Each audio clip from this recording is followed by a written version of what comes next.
Hi friends, good morning all of you. ఈరోజు వివిధ వార్తా పేపర్లో వచ్చినటువంటి విద్యా మరియు ఉద్యోగ సమాచారాన్ని మేము ముందుకు తీసుకురావడం జరిగింది. వీడియోని లైక్ చేయండి, ఫస్ట్ నుంచి లాస్ట్ వరకు చూడండి, ఛానల్ని సబ్స్క్రైబ్ చేసుకోండి. మనకు సంబంధించిన యాప్ను గూగుల్ ప్లే స్టోర్ నుంచి డౌన్లోడ్ చేసుకోండి. మున్నాబడి అనే యాప్ను డౌన్లోడ్ చేసుకోండి. అందులో టీజీటెట్కి సంబంధించిన టెస్ట్ సిరీసెస్ అయితే లాంచ్ అయినాయి. మీరు ఆ కోర్సులో జాయిన్ కావాలనుకుంటే జాయిన్ అవ్వచ్చు. ఒకసారి అయితే డౌన్లోడ్ చేసుకొని చెక్ చేసుకోండి. యూజీసీ నెట్ నోటిఫికేషన్ విడుదల. 20 వరకు దరఖాస్తుల గడువు. జూన్ 22 నుంచి 30 వరకు పరీక్షలు. University grants commission national eligibility test June 2026కు సంబంధించిన పరీక్షలకు షెడ్యూల్ విడుదలైంది. Junior research fellowship award. విశ్వవిద్యాలయాల్లో అసిస్టెంట్ ప్రొఫెసర్ పోస్టులకు పోటీ పడేందుకు పిహెచ్డి ప్రవేశాలకు యూజీసీ ఈ పరీక్షలు నిర్వహిస్తున్నారు. జూన్ 22 నుంచి 30 వరకు యూజీసీ నెట్ పరీక్షలు జరగనున్నాయి. దీనికి సంబంధించిన నోటిఫికేషను, ఇన్ఫర్మేషన్ బులెటిన్ అన్నీ కూడా డౌన్లోడ్ చేసి మన యాప్లో కూడా అప్లోడ్ చేసిన, టెలిగ్రామ్ ఛానల్లో కూడా అప్లోడ్ చేసిన, ఒకసారి అయితే చెక్ చేయండి. 1,00,000 వరకు తగ్గిన టెట్ దరఖాస్తులు. రాష్ట్రంలో ఉపాధ్యాయ అర్హత పరీక్షకు ఈసారి ఏకంగా 1,00,000 మంది అభ్యర్థులు తగ్గనున్నారు. గురువారం అర్ధరాత్రి తొలి విడత టెట్ దరఖాస్తు గడువు ముగియడానికి కొన్ని గంటల ముందు పేపర్ 1, పేపర్ 2లో కలిపి 1,27,582 మంది అప్లై చేసుకున్నారు. పేపర్ 1కు 30,539 మంది, పేపర్ 2కు 80,682 మంది, ఇక 2 రాసేవాళ్ళు 16,361 మంది ఉన్నారు. జనవరి టెట్కు 2,37,000 మంది దరఖాస్తు చేశారు. దాంతో పోల్చుకుంటే ఈసారి 1,00,000 మంది వరకు అభ్యర్థులు తగ్గనున్నారు. కాంగ్రెస్ ప్రభుత్వం వచ్చిన నాటి నుంచి రాష్ట్రంలో ఏడాదికి 2 సార్లు టెట్ నిర్వహిస్తారు. అనేక మంది అర్హత సాధిస్తున్నారు. డిఎస్సిలో టెట్కు 20% వెయిటేజ్ ఉన్నందున మార్కులు పెంచుకునేందుకు నిరుద్యోగ అభ్యర్థులు పోటీ పడతారు. అయితే ఏడాదిలో 2 సార్లు రాయడం, దానికి తోడు 2 ఏళ్ల నుంచి డిఎస్సి నోటిఫికేషన్ విడుదల చేయకపోవడంతో అభ్యర్థులు టెట్కు దరఖాస్తు చేసుకోవడం లేదు. దోస్తు వెబ్ ఆప్షన్లు షురు. తొలి రోజు 3,804 మంది నమోదు. రాష్ట్రంలోని డిగ్రీ కాలేజీల్లో అడ్మిషన్ల కోసం నిర్వహిస్తున్న దోస్తు మొదటి విడత వెబ్ ఆప్షన్ల ప్రక్రియ గురువారం ప్రారంభమైంది. తొలి రోజు సాయంత్రం వరకు 3,804 మంది విద్యార్థులు తమకు నచ్చిన కోర్సులు, కాలేజీలకు ఆప్షన్లు ఇచ్చారు. మరోవైపు రిజిస్ట్రేషన్ ప్రక్రియ కొనసాగుతుంది. గురువారం సాయంత్రం వరకు మొత్తం 47,036 మంది దోస్తు పోర్టల్లో రిజిస్ట్రేషన్ చేసుకున్నారు. వీరిలో 38,700 మంది ఫీజు చెల్లించారు. 27,480 మంది తమ రిజిస్ట్రేషన్లను పూర్తి చేసుకున్నారు. రిజిస్ట్రేషన్లు, వెబ్ ఆప్షన్ల నమోదు ప్రక్రియ వేగంగా జరుగుతుంది. రాష్ట్ర వ్యాప్తంగా 850 డిగ్రీ కాలేజీలు ఉండగా వీటిలో 4 లక్షల పైగా సీట్లున్నాయి. కాలేజీ ఎంపికలో జాగ్రత్తలు. డిగ్రీలో చేరే విద్యార్థులు కాలేజీ ఎంపికలో జాగ్రత్త వహించాలి.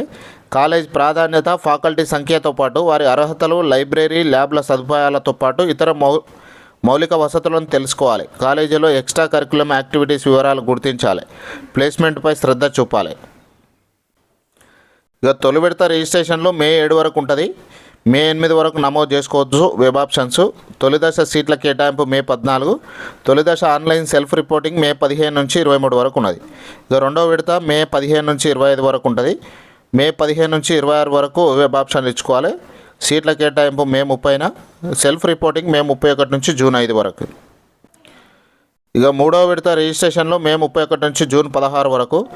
జూన్ 20 నుంచి 25 వరకు 3 దశల్లో ఆన్లైన్ సెల్ఫ్ రిపోర్టింగ్ చేయాలి. కళాశాలల్లో రిపోర్టింగు జూన్ 20 నుంచి 27 వరకు. క్లాసులు ప్రారంభం జూన్ 1 నుంచి. 20 నుంచి 27 వరకు ఫిజికల్గా అందరూ ఫస్ట్ రిజిస్ట్రేషన్, సెకండ్, థర్డ్ వీళ్ళందరూ కూడా 20 నుంచి 27 మధ్య కాలేజీల్లో రిపోర్ట్ చేయాల్సి ఉంటుంది. టెట్ అభ్యర్థుల కోసం టీశాట్ ప్రత్యేక కార్యక్రమాలు. ఉపాధ్యాయ అర్హత పరీక్షపై అవగాహన కల్పించేందుకు టీశాట్ నెట్వర్క్ ప్రత్యేక ప్రసారాలు చేస్తుంది. శుక్రవారం ఉదయం 11 గంటలకు mathematics, environmental studies, child development and pedagogy, social studies వంటి 4 సబ్జెక్టులపై అనుభవం కలిగిన ఉపన్యాసకులు స్పెషల్ లైవ్ ఏర్పాటు చేయనున్నారు. ఈరోజు 11 గంటలకు చూడండి ఒకసారి. టెట్ పరీక్షకు హాజరయ్యే అభ్యర్థులు లైవ్ కార్యక్రమం ద్వారా సందేహాలను నివృత్తి చేసుకోవచ్చు. రాష్ట్ర ప్రభుత్వం ఇప్పటికే 4 విడతలుగా టెట్ నిర్వహించిందన్నారు. 5వసారి జూన్ నెలలో నిర్వహించనుందని చెప్పారు. పరీక్షలకు హాజరయ్యే అభ్యర్థులు ఆన్లైన్ దరఖాస్తు పూర్తి చేసుకున్నందున లైవ్ కార్యక్రమం మంచి ఫలితాలు సాధించేందుకు ఉపయోగపడుతుందన్నారు. టెట్ పరీక్షకు సన్నద్ధమవుతున్న అభ్యర్థుల కోసం టీశాట్ నెట్వర్క్ 90 గంటల డిజిటల్ కంటెంట్ను రూపొందించింది. శుక్రవారం నుంచి జూన్ 14వ తేదీ వరకు 45 రోజులు 180 ఎపిసోడ్లు ప్రసారం చేస్తుంది. అరగంట నిడివి గల పాఠ్యాంశాలు విద్యా ఛానల్లో ఉదయం 8 నుంచి 10 గంటల వరకు, అట్లనే సాయంత్రం 7 గంటల నుంచి 9 గంటల వరకు పునఃప్రారంభమవుతుంది. అట్లనే మనకు సంబంధించిన మున్నాబడి అనే యాప్లో కూడా టెస్ట్ సిరీసెస్ మీరు ఎగ్జామ్ రాసుకోవాలనుకుంటే అందులో సోషల్కి సంబంధించి 43 పరీక్షలు ఉన్నాయి, తెలుగుకు సంబంధించి 50 పరీక్షలు ఉన్నాయి, సైకాలజీకి సంబంధించి 50 పరీక్షలు ఉన్నాయి. ఈ విధంగా ఉన్నాయి. ఒకసారి యాప్ను డౌన్లోడ్ చేసుకొని చెక్ చేసుకోండి, మీకు చాలా యూజ్ అవుతుంది. మీకోసమే అక్కడ టెస్ట్లు అయితే ఉంచడం జరిగింది. జాబ్ మేళా 2026 అని మనకు ఒకటి ఉంది. Attend any venue across 10 districts, 10 జిల్లాల్లో ఎక్కడైనా అటెండ్ కావచ్చు. ఫస్ట్ రోజు మహబూబ్నగర్, సెకండ్ రోజు నల్గొండ, ఫోర్త్ రోజు ఖమ్మం, ఫిఫ్త్ రోజు కరీంనగర్, సిక్స్త్ రోజు పెద్దపల్లి, సిక్స్త్ రోజు ఆదిలాబాద్. ఈ రెండు ఒకటే రోజు ఉన్నాయి. సెవెంత్ రోజు నిజామాబాదు, ఎయిత్ రోజు సంగారెడ్డి, ఎయిత్ రోజు వరంగల్. ఈ రెండు కూడా సేమ్ ఉన్నాయి. 11th రోజు రంగారెడ్డి, 12th రోజు హైదరాబాద్. ఈ విధంగా జాబ్ మేళాకు అటెండ్ కావచ్చు. రిజిస్ట్రేషన్ చేసుకోవాలనుకుంటే ఇక్కడ స్కానర్ కనిపిస్తుంది కదా, స్కానర్ని స్కాన్ చేసి రిజిస్ట్రేషన్ చేసుకోవచ్చు. ఈ స్కానర్ని ఒకసారి స్క్రీన్ షాట్ తీసుకోండి, ఇక్కడ స్కాన్ చేసి రిజిస్టర్ చేసుకోవచ్చు. ఇది ఫ్రెండ్స్ ఈరోజు వరకు ఉన్నటువంటి విద్యా మరియు ఉద్యోగ సమాచారం. వీడియో నచ్చితే లైక్ చేయండి, మీ ఫ్రెండ్స్తో ఈ వీడియోని షేర్ చేయండి.